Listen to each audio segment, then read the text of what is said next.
10월 17일 목요일입니다. 오늘은 창세기 1장 6절부터 8절 말씀입니다. 궁창은 어디이고 왜 만드셨을까? 라는 제목입니다. 궁창은 어디이고 왜 만드셨을까? 창세기는 이 세상의 언어로 다 기록할 수 없을 만큼 어마어마한 내용이 들어있어요. 그걸 이렇게 요약해서 글로 표현해낸 게 창세기예요. 그런데 그 어마어마한 내용의 핵심은 딱 하나밖에 없어요.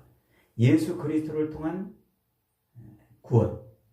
우리를 구원하시기 위해서 하나님께서 예수 그리스도를 준비해 놓으셨다. 이게 창세기의 핵심 내용이에요. 그 많은 내용들이 다 들어있지만, 그리고 그것은 성경 전체의 주제이기도 합니다. 그래서 창세기에 예비되고 준비된 그 예수 그리스도가 어떻게 세상 역사에 등장해서 우리를 구원해 가시는가, 이게 이제 성경의 이야기라는 것이죠. 그러니까 예수님은 이 땅에 어쩌다 오신 게 아니에요. 예수님은 이 땅에 우연히 오신 게 아니에요. 다른 말로 말하면 하나님께서 태초에 천지를 창조하셨을 때 그 창조는 조금도 실수도 없고 조금도 부족함이 없는 완전한 창조였습니다. 이 완전한 하나님의 창조였는데 어떻게 하다가 죄가 들어와가지고 아이쿠, 하나님도 미처 예상치 못한 죄가 들어와가지고 그 죄 문제를 해결하려고 예수님이 이 땅에 오신 것이 아니에요. 이미 처음 하나님이 창조를 계획하실 때부터 예수 그리스도의 구원 계획이 그 창조 속에 포함이 되어 있던 거예요. 왜냐하면 하나님은 전지전능하신 분이잖아요. 아담이 죄를 지을 걸 모르셨을까요? 아담이 타락해서 하나님의 언약을 깨트리실 것을 모르셨을까요? 아닙니다. 하나님은 아셨어요. 전능, 그걸 아심에도 불구하고 하나님은 하나님의 일을 해 가시는 거예요. 그래서 하나님께서 처음부터 이미 태초 시간이 시작되기 전부터 하나님은 완성된 하나님의 나라를 보고 있던 거예요. 그 완성된 하나님의 나라가 요한계시록의 새하늘과 새 땅, 하나님께서 이제 자기 백성들을 품 안에 안으시는 그 안식이 바로 완성된 하나님의 나라예요. 그러니까 태초에 천지를 창조하시니라 하기 전에 이미 하나님은 완성된 하나님의 나라를 이루신 거란 말이에요. 그것을 어려운 말로 종말이 창조를 앞선다 이렇게 표현했잖아요. 이것을 또 조금 더 어려운 말로 묵시의 완성이라고 말해요. 묵시. 그러니까 시간과 공간이 없는 상태에서 하나님이 말씀하신 것을 묵시라 이렇게 이제 표현할 수 있어요. 그래서 하나님은 이미 태초에 시간이 시작되기 전에 이 모든 것을 만들어 내신 거예요. 그것을 이루어가는 과정이 이제 시간과 공간으로 펼쳐진 역사인 거예요. 그 역사 속에 그리스도가 들어오셔서 창조를 완성해내는 게 계시록의 종말의 모습이에요.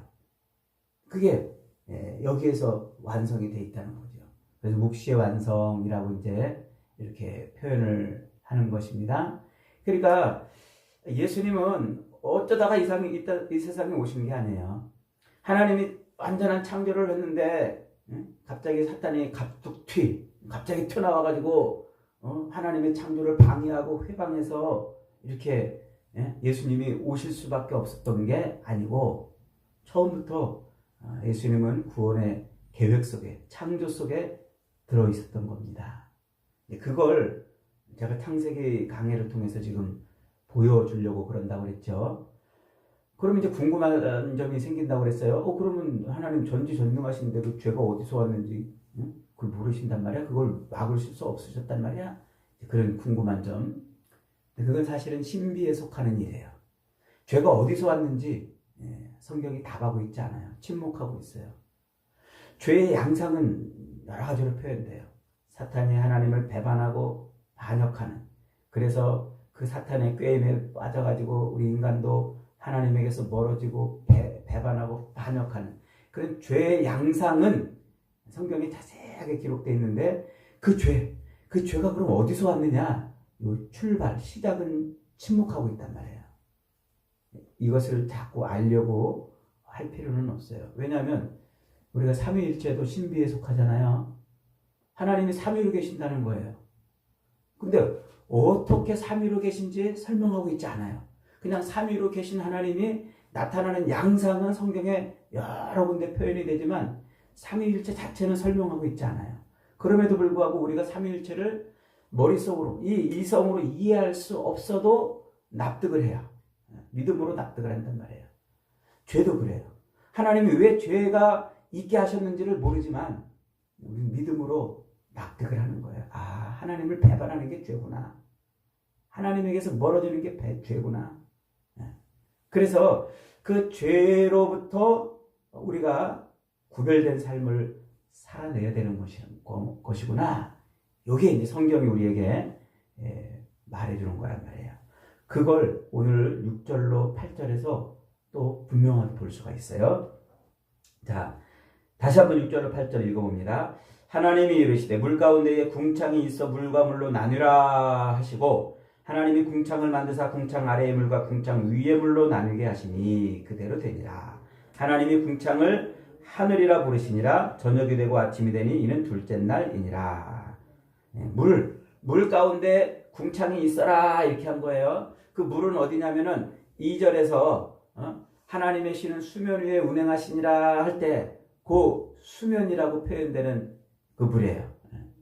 그러니까 이 물은 우리가 이렇게 마시는 하나님이 창조해내는 피조물로서의 물이 아니고, 하나님이 아직 피조세계를 만들기 전에 하나님이 계시던, 하나님만이 존재하시던 그 상태, 그걸 뭐라고 표현할까요? 표현이 안 돼요. 그럼 뭐 공간이라고 표현해야 되나? 공간도 하나님이 만드신 창조 물이거든요. 그러니까 이게 공간이라고 말하기도 그렇고, 어쨌든 하나님이 원래 계시던 바로 그곳을 말하는 거예요. 그곳을 하나님이 어떻게 하셨다고요? 궁창을 만들어가지고 분리를 해놓은 거예요. 궁창 위의 물과 궁창 아래 물로 이렇게 분리를 해놓은 거예요. 이게 둘째 날 지금 하나님이 이루시는 거란 말이에요. 둘째 날. 그러니까 우리가 이제 한글로는 물이라고 이렇게 번역이 돼가지고 표현을 하기 때문에 우리가 마시는 물, 샤워하고 세수하는 이 물로 생각하는데, 그거는 그냥 하나님이 계시던 어떤 원래 계시던 그 자리를 설명하려고 표현해낸 단어지 설명이 안 되는 단어란 말이에요. 자, 그래서 하나님이 하나님만 계시던 자리, 그 처소를 뭘로 나눴냐면 이제 궁창이 있어라 해가지고 궁창으로 이렇게 나누신 거예요. 그러니까 이제 공간이 분리가 된 거죠. 이제 공간이라고 말하기도 좀 그렇지만 하나님이 계시던 그 처소가 이제 분리가 된 거예요. 궁창으로, 이제 하늘로 말이죠. 궁창으로 말이죠. 그 궁창을 뭐라고 부른다고요? 궁창을 8절에 하나님이 궁창을 하늘이라 이렇게 불렀단 말이에요. 하늘이라. 그러니까 궁창은 어딘가? 하늘이구나. 이 하늘과 하늘이 하나님이 원래 계시던 처소와 하나님이 천지를 창조하심으로 만들어내신 그 시간과 공간을 구분하는 경계예요. 하늘이. 그래서 하늘을 이제 우리는 하늘을 쳐다볼 때마다 이 시간과 공간으로 표현되는 피조세계와 하나님이 계신 그곳은 이렇게 분리가 되겠구나 이렇게 아는 거예요. 여러분 지나다니면서 하늘을 쳐다볼 때마다 그걸 생각해야 돼요. 하늘을 볼 때마다 이 하늘은 바로 영원, 시간과 공간이 있는 이 피조 세계인 이 세계와 하나님이 계시는 영원의 세계를 구분하는 그런 구분 휘장 같은 겁니다. 이제 그러니까 말하자면 자 이제 우리가 이해하기로 이제 하늘 그러면 우리는 어디를 하늘이라고 그러냐면 푸른 하늘, 눈에 보이는 푸른 하늘 이거를 흔히 이제 학자들은 대기권까지를 하늘이라 이렇게 부른다고 그래요. 그리고 하늘도 이렇게 눈에 보이는 공간이 있고 너무 저 우주 끝없는 공간도 있고 막 이렇잖아요. 그리고 이거 어디까지를 하늘이라 그래야 되느냐? 어디까지를 우리가 이제 대머리를 어디까지 얼굴이냐? 뭐 이렇게 농담으로 그러잖아요. 머리 세수할 때 물 닿는 곳이 얼굴이다 이렇게 이제 농담 삼아 얘기하는데 죄송합니다. 머리 없으신 분들.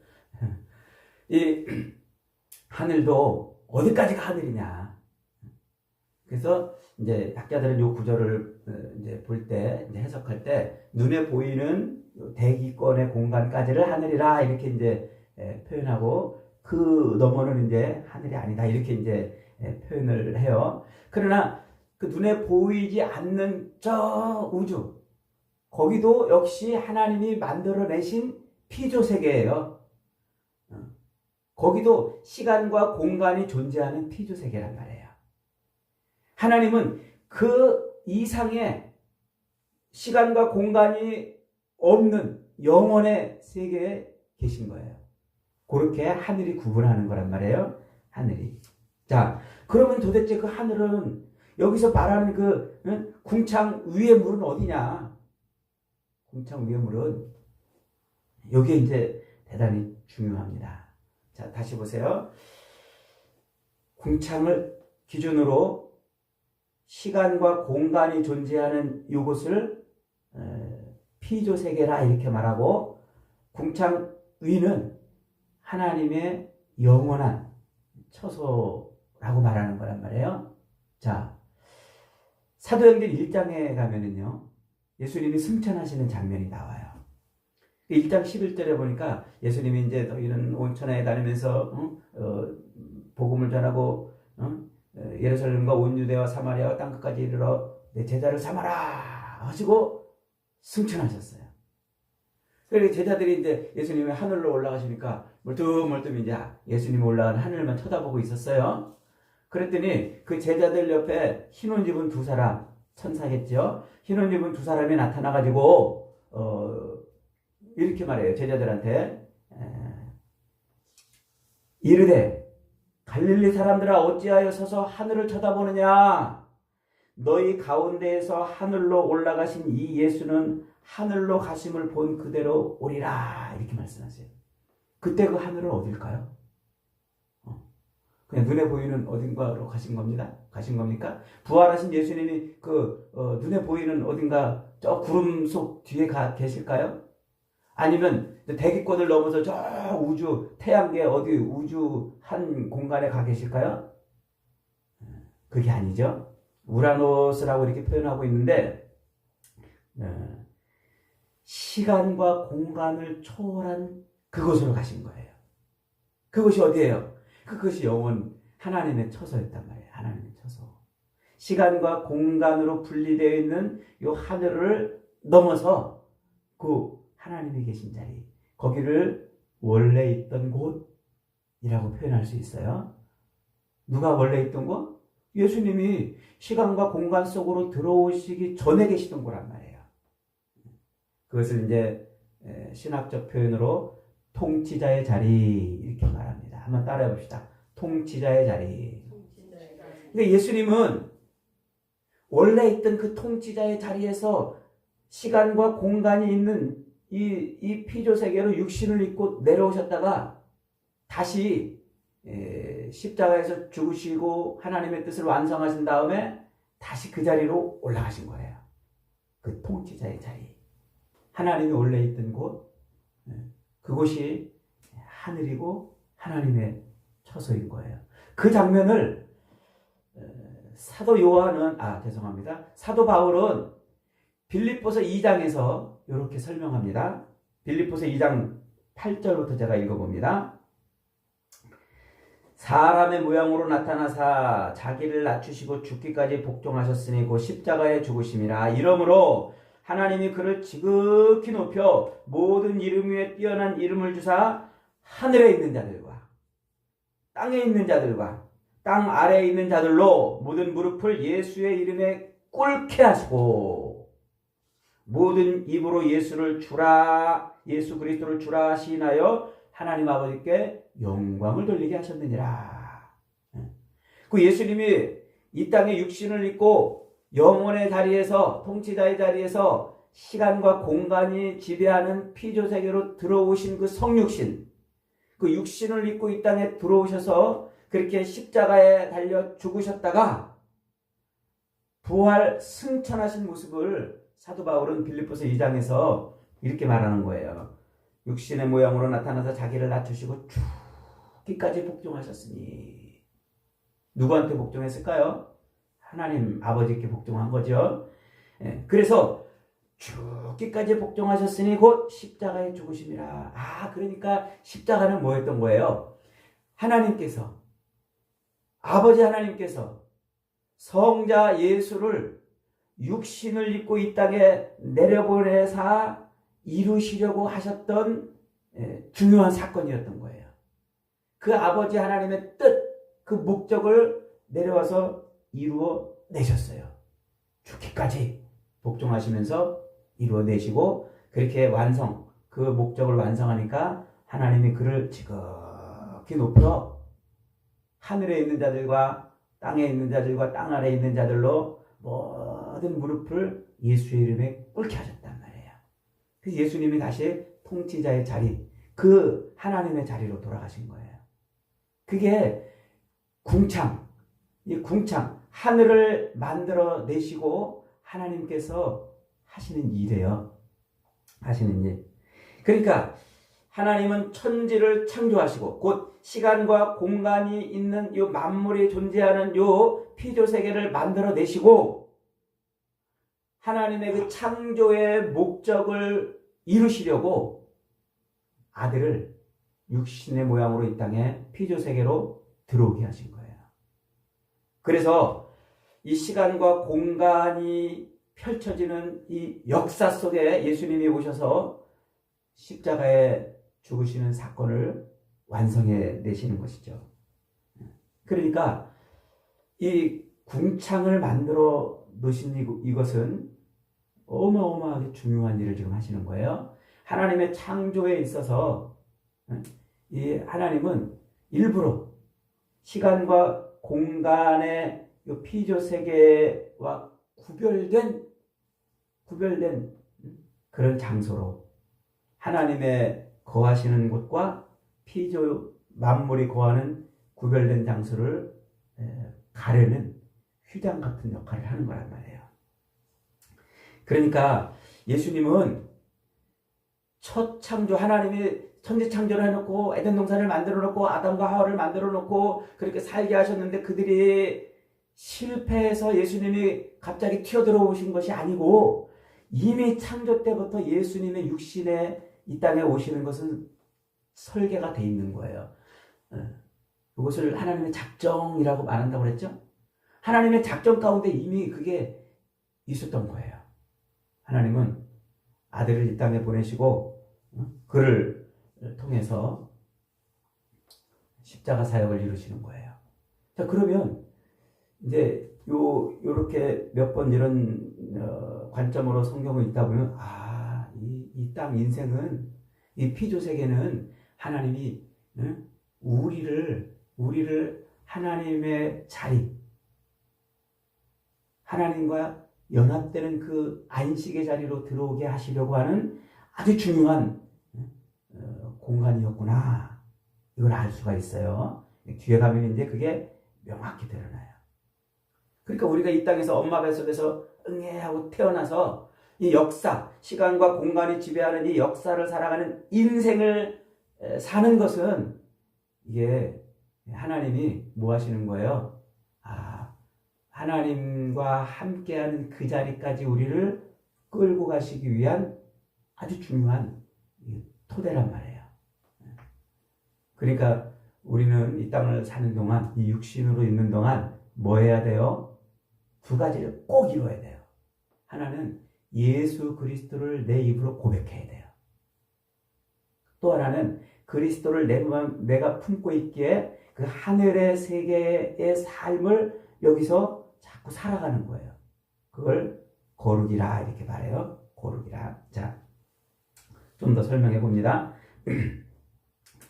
이렇게 하나님께서 이제 하나님이 거하시는 그 영원의 세계와 시간과 공간이 존재하는 요 유한의 세계를 하늘로 궁창으로 이렇게 가려 놨는데, 요 궁창, 하늘이라는 말, 이 궁창이라는 말을 히브리어로 파자를 하면은, 우리 한자를 이제 타자 해보잖아요. 그 단어가 담고 있는 뜻을 찾잖아요. 요 궁창도 샤마임이라고 말을 해요. 샤마임. 그 샤마임은 샤마, 쉐임, 거기 이런 뜻이 있어요. 샤이라는 말, 샤라는 말에 그 뜻이 거기라는 뜻이 있어요. 마임이라는 말은 물이라는 말이에요. 물. 그러니까 물을 지나서 가는 곳이에요. 물을 지나서 가는 곳. 물을 지나서 가는 곳이 뭐라고요? 거기가 그곳을 샤마임이라고 이렇게 이제 말하는데, 그 하늘이라는 말이 그런 뜻이라는 거예요. 물을 통과해야 가는 곳. 그러면 여러분, 물을 통과해야 가는 곳, 그러면 떠오르는 장면이 없나요? 뭐가 있어요? 출애굽, 홍해의 사건이 나오잖아요. 애굽에서 종살이하고 있던 이스라엘 백성들을 하나님의 백성 삼아가지고 하나님이 약속하신 땅, 그 땅에 들여보내시려고 어디를 건너요? 홍해를 건너게 하세요. 물을 가르시고 물을 통과해서 거기 가게 하시는 거예요. 물을 통과해서.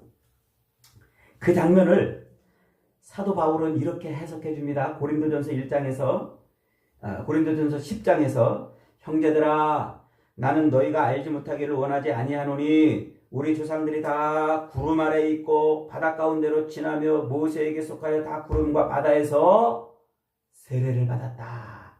그 홍해를 걷는 사건을 뭘 받았다? 세례를 받았다. 이렇게 해석해 줬어요. 그리고 히브리서 기자는 그 홍해를 걷는 사건을 이렇게 설명해요.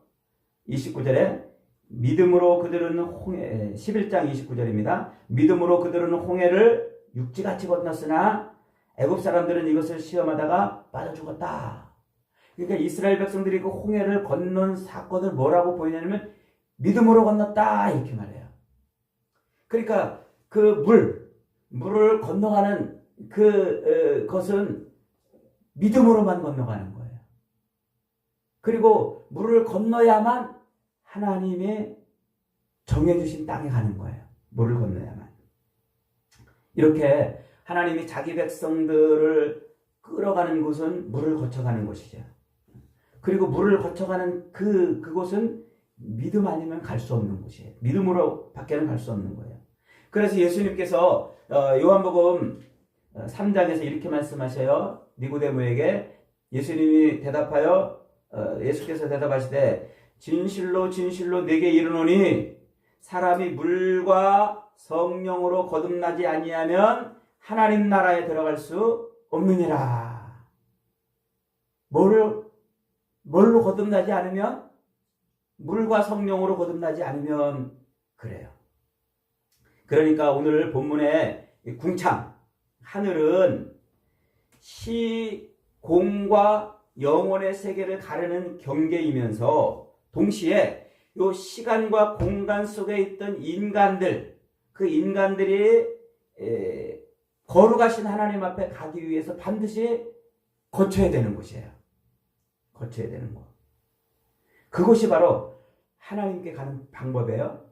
자, 그런데 여러분, 우리가 반드시 그 하나님의 나라에 가기 위해서는 누구를 거쳐야 돼요? 예수 그리스도밖에는 하나님 나라에 갈 방법이 없잖아요. 그래서 예수님께서 이렇게 말씀하세요. 요한복음 14장 2절에 가면은 내 아버지 집에 거할 곳이 많도다. 그렇지 않으면 너희에게 일렀으리라. 내가 너희를 위하여 처소를 예비하러 가노니 너희를 위하여 처소를 예비하면 내가 다시 와서 너희를 내게로 영접하여 나에 있는 곳에 너희도 있게 하리라. 그러면서 내가 곧 길이요 진리요 생명이니 나로 말미암지 않고는 아버지께로 갈 자가 없느니라. 그래요. 그러니까 요 물을 하늘을 통과하려면 시공간과 영혼의 세계를 가로지르고 있는 요 하늘을 통과하려면 누구를 통해서만 가는 거예요? 예수 그리스도밖에 없어요. 그래서 사도행전 4장 12절에서 천하 인간에게 구원을 얻을 만한 이름을 주신 일이 없나니 누구밖에? 오직 예수님밖에 없다. 그래요. 예수님밖에. 그러니까 하나님이 계신 곳을 가려면 반드시 물을 통과해야 된단 말이에요. 그 물을 통과하는 방법은 예수밖에 없어요. 그런데 더 재미있게도요. 성경에는 그것을 이미 예표해놨어요. 예표. 미리 보여줬단 말이에요. 이렇게 창조 때, 창세기의 이 창조 때 그 그림을 역사 속에서 쫙 펼쳐서 보여줬는데 그게 뭐냐면 성막이에요. 성막. 성소. 성막은 이제 성소가 있잖아요. 문을 지나서 번제단을 지나서 물두멍을 지나서 성소로 들어가고 휘장을 넘어서 지성소로 들어가는 거예요. 그 성막이 뭐를 의미해요? 하나님의 임재의 곳이란 말이에요. 하나님이 이 땅에 하나님이 계신 것을 보여주는 표지로 성막을 세우게 하시잖아요.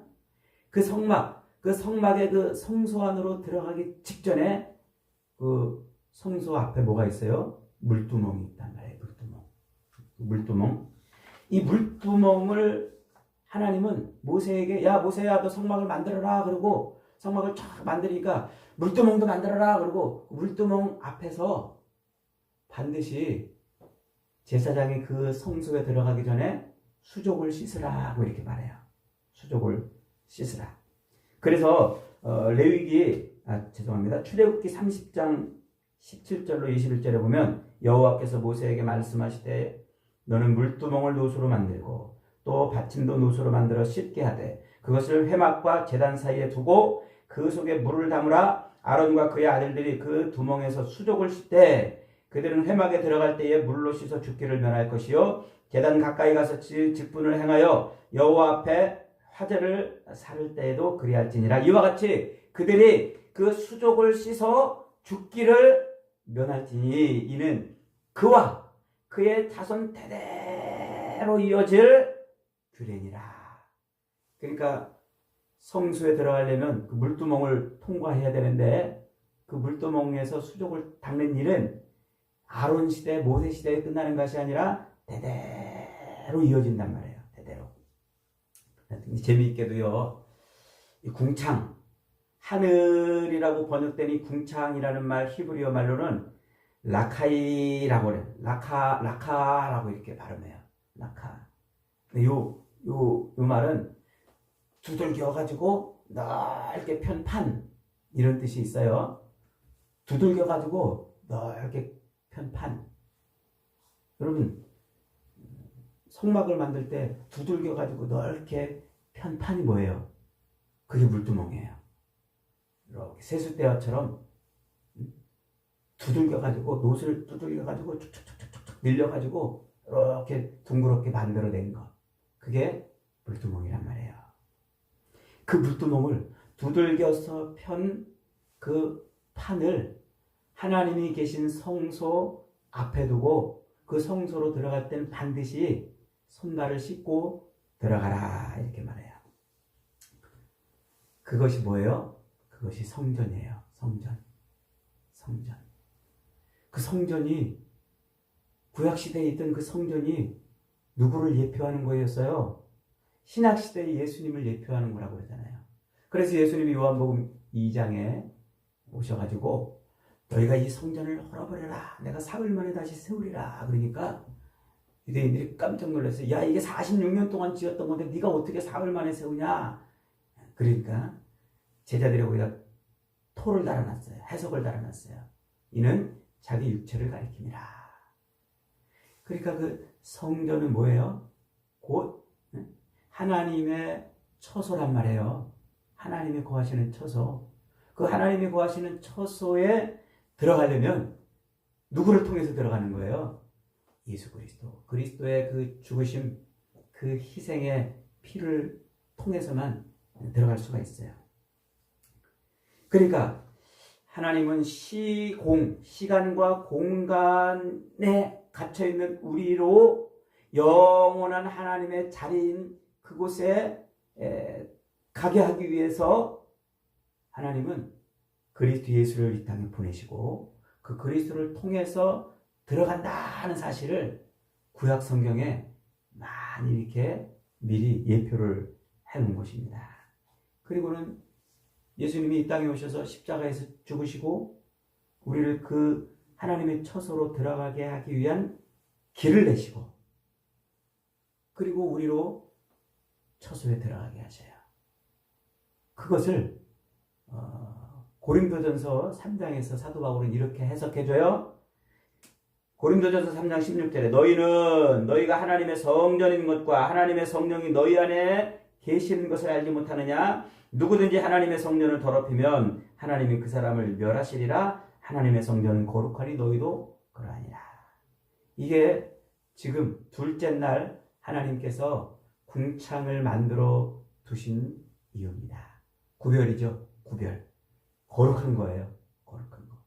하나님은 거룩하신 분, 구별되신 분, 시간과 공간과는 구별되어 있는 분이라는 거예요. 그래서 하나님은 이 시간과 공간 속에 우리를 넣으시고 그 시간과 공간 속에서 거룩을 배우는 삶을 살게 하시는 거예요. 그리스도 예수를 통해서 거룩을 누리는, 거룩을 이루는 삶을 살게 하시고 그것이 완성될 때 우리를 하나님의 처소로 이끌어 들이시는 겁니다. 그러니까 하나님이 이스라엘 백성들을 애굽에서 끌어내가지고 홍해를 건너게 한 다음에 가나안 땅에 들어갈 때 귀가 따갑게 하시던 말씀이 뭐냐면 내가 거룩하니 너희도 거룩하라 그러신단 말이에요. 내가 거룩하니 너희도 거룩하라. 이 거룩이라는 말이 성전, 코데시라는 말인데 이게 성전이라는 말에서 파생된 말이에요. 그러니까 성전된 삶을 사는 거예요. 성전된 삶을 사는 거. 그게 거룩인 겁니다. 하나님은 우리로 시간과 공간 속에 우리를 밀어넣으시고 그리고 그 시간과 공간 속에서 하나님의 영을 우리 안에 넣어주시고 성전된 삶을 살게 하시고 거룩한 삶을 이루게 하셔서 영원한 거룩하신 하나님의 처소로 들어올 수 있게 만들어지는 거예요. 이게 창조 속에 담겨있는 하나님의 놀라운 작정이에요. 여러분, 그래서 우리가 이 땅을 사는 동안 우리는 예수 그리스도를 믿음으로 말미암아 내 안에 성령이 들어오게 하셔야 돼요. 하나님의 영이 들어오는 거예요. 그럼 내가 뭐가 돼요? 성전이 돼요. 그리고 성전된 삶을 살아내야 돼요. 언제까지? 내 육신의 삶을 끝날 때까지. 그래서 우리는 이 육신을 사는 동안 우리 인생은 두 가지를 반드시 이루어야 돼요. 첫째는 예수 그리스도를 고백해야 돼요. 십자가에 달린 예수를 보고 저분이 나를 하나님의 처소로 이끌어 가실 분이구나. 아멘 하고 고백을 해야 내가 성전으로 구별돼요.